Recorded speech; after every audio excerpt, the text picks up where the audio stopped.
오늘은 2024년 6월 11일 화요일입니다. 창세기 41장 말씀 함께 읽겠습니다. 요셉이 바로의 꿈을 해석하다. 만 2년 후에 바로가 꿈을 꾼즉 자기가 나일 강가에 서 있는데 보니 아름답고 살찐 7 암소가 강가에서 올라와 갈밭에서 뜯어먹고 그 뒤에 또 흉하고 파리한 다른 7 암소가 나일 강가에서 올라와 그 소와 함께 나일 강가에 서 있더니 그 흉하고 파리한 소가 그 아름답고 살찐 7소를 먹은지라 바로가 곧 깨었다가 다시 잠이 들어 꿈을 꾸니 한 줄기에 무성하고 충실한 7이삭이 나오고 그 위에 또 가늘고 동풍이 마른 7이삭이 나오더니 그 가는 7이삭이 무성하고 충실한 7이삭을 삼킨지라 바로가 깬즉 꿈이라. 아침에 그의 마음이 번민하여 사람을 보내어 애굽의 점술가와 현인들을 모두 불러 그들에게 그의 꿈을 말하였으나 그것을 바로에게 해석하는 자가 없으더라. 술 맡은 관원장이 바로에게 말하여 이르되 내가 오늘 내 죄를 기억하나이다. 바로께서 종들에게 놓아사 나와 떡 굽는 관원장을 친위대장 집에 가두었을 때 나와 그가 하룻밤에 꿈을 꾼즉 각기 뜻이 있는 꿈이라.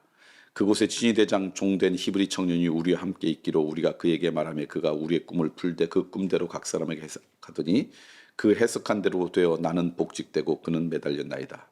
이에 바로가 사람을 보내어 요셉을 부르매 그들이 급히 그를 옥에서 내놓은지라. 요셉이 곧 수염을 깎고 그의 옷을 갈아입고 바로에게 들어가니 바로가 요셉에게 이르되 내가 한 꿈을 꾸었으나 그것을 해석하는 자가 없더니 들은즉 너는 꿈을 들으면 능히 푼다 하더라.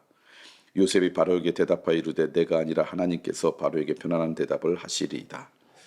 바로가 요셉에게 이르되 내가 꿈에 나일 강가에 서서 보니 살찌고 아름다운 7 암소가 나일 강가에 올라와 갈밭에서 뜯어먹고 그 뒤에 또 약하고 심히 흉하고 파리한 7 암소가 올라오니 그같이 흉한 것들은 애굽 땅에서 내가 아직 보지 못한 것이라. 그 파리하고 흉한 소가 처음에 7 살찐 소를 먹었으나 먹은 듯 하지 아니하고 여전히 흉하더라. 내가 곧 깨었다가 다시 꿈을 보니 한 줄기에 무성하고 충실한 7이삭이 나오고 그 위에 또 가늘고 동풍에 마른 7이삭이 나타나더니 그 가는 이삭이 좋은 7이삭을 삼키더라. 내가 그 꿈을 점술가에게 말하였으나 그것을 내게 풀이해 주는 자가 없느니라. 요셉이 바로에게 아뢰되 바로의 꿈은 하나라. 하나님이 그가 하실 일을 바로에게 보이심이니이다.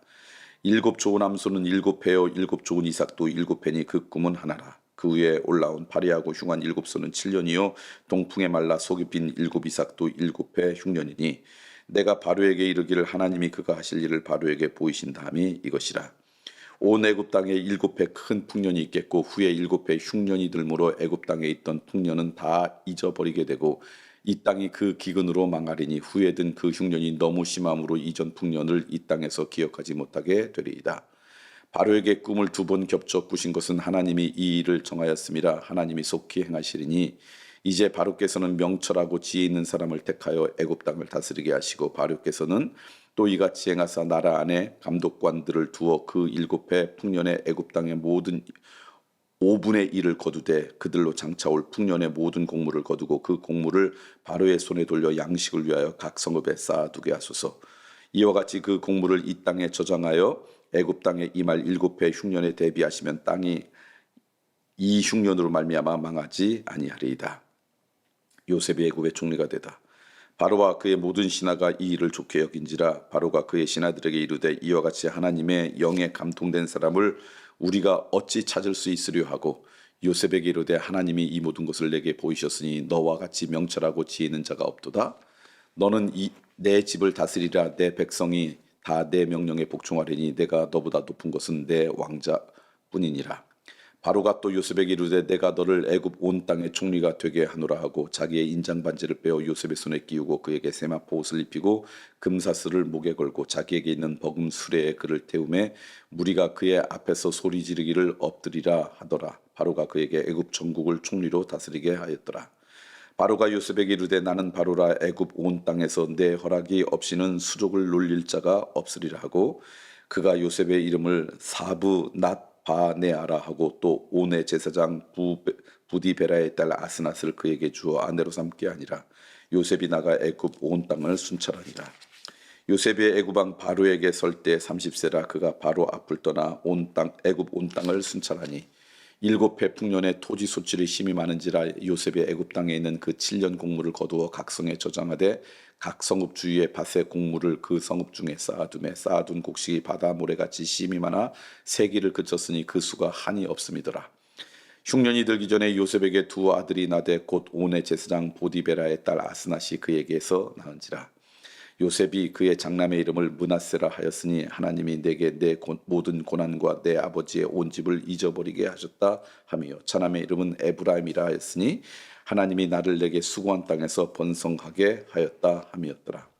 애굽 땅에서 일곱 해 풍년이 그치고 애굽의 요셉의 말과 같이 일곱 해 흉년이 들기 시작하며 각국에는 기근이 있으나 애굽 온 땅에는 먹을 것이 있더라. 애굽 온 땅이 굶주림에 백성이 바로에게 부르짖어 양식을 구하는지라 바로가 애굽 모든 백성에게 이르되 요셉에게 가서 그가 너희에게 이르는 대로 하라 하니라. 온 지면에 기근이 있음에 요셉이 모든 창구를 열고 애굽 백성에게 팔세 애굽 땅에 기근이 심하며 각국 백성도 양식을 사려고 애굽으로 돌아와 요셉에게 이르렀으니 기근이 온 세상에 심함이었더라. 창세기 41장 말씀 여러분이 다 아는 요셉이 총리가 되는 그 과정과 그 이후에 행한 일들에 대한 말씀이죠. 오늘 말씀 보니까 바로가 꿈을 꾸었고 그리고 그 꿈을 이제 아무도 해석하지 못하자 그 옆에 옛날 요셉으로 또 꿈을 잘 해몽받아서 해석받아서 복직되었던 술 맡은 관원장이 그때서야 2년이 지나서야 그것을 기억하고 바로에게 요셉의 이야기를 하는 장면이 처음 시작입니다.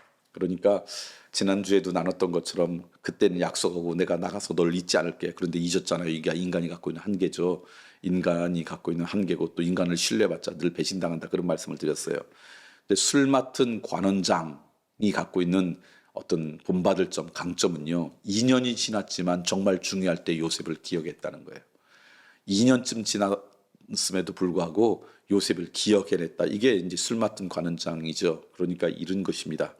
우리가 시간이 지나고 잊었다 할지라도 어느 순간 정말 중요할 때 중요한 것이 기억나면 그때 제자리로 돌아갈 수 있다.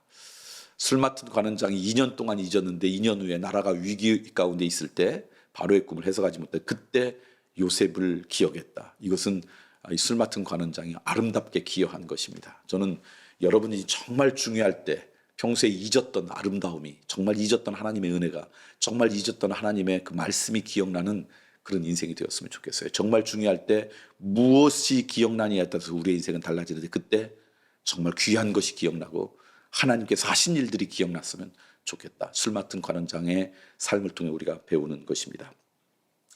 그 다음에 이제 요셉을 바로에게 가서 바로가 요셉에게 이런저런 얘기하니까 요셉이 바로에게 이렇게 이야기해요. 내가 해석한 게 아닙니다. 하나님께서 그것을 다 하신 것입니다. 요셉의 입술 가운데 있었던 그 믿음, 하나님께 영광을 돌리고 하나님께 그 모든 은덕을 돌리는 요셉의 순수한 믿음, 겸손한 믿음, 이것도 오늘 우리 시대에 본받아야 될 것이 아닌가. 요셉이 내게 한 것이 아닙니다. 하나님이 하셨습니다. 하나님께서 하실 줄 믿습니다. 이 믿음의 고백이 오늘 우리 가운데 있었으면 좋겠고요. 그랬더니 무슨 일이 벌어지냐? 바로가 요셉을 총리로 이제 임명하잖아요. 그때 바로의 고백이 이런 고백입니다. 바로가 그의 신하들에게 이르되 이와 같이 하나님의 영에 감동된 사람을 우리가 어찌 찾을 수 있랴. 그러니까 요셉이 말하지 않아도 주변에 있는 사람들이 요셉은 하나님의 영에 감동된 사람이었다는 것을 인정해요. 이게 우리가 살아가야 될 삶의 모습이 아닐까. 내가 아니라 내 주변 사람들이 저 사람은 하나님의 은혜에 사로잡힌 사람이야, 하나님의 영에 사로잡힌 사람이야 라고 인정받는 그런 발걸음이라 그러면 그게 복되고 아름다운 인생이 아닐까. 오늘 창세기 41장 말씀 여러분과 함께 읽었습니다. 정말 중요한 순간에 정말 하나님께서 하셨던 아름다움이 기억나는 인생이 되었으면 좋겠다. 요셉의 입술처럼 우리의 삶을 통해서는 모든 영광을 하나님께 돌리는 겸손함이 있었으면 좋겠다. 그리고 무엇보다도 다른 사람이 요셉을 보면서 하나님의 영에 감동된 사람이라고 인정했던 그 아름다움이 우리의 인생에 있으면 얼마나 좋을까. 그렇게 오늘 하루 살아셨으면 좋겠습니다.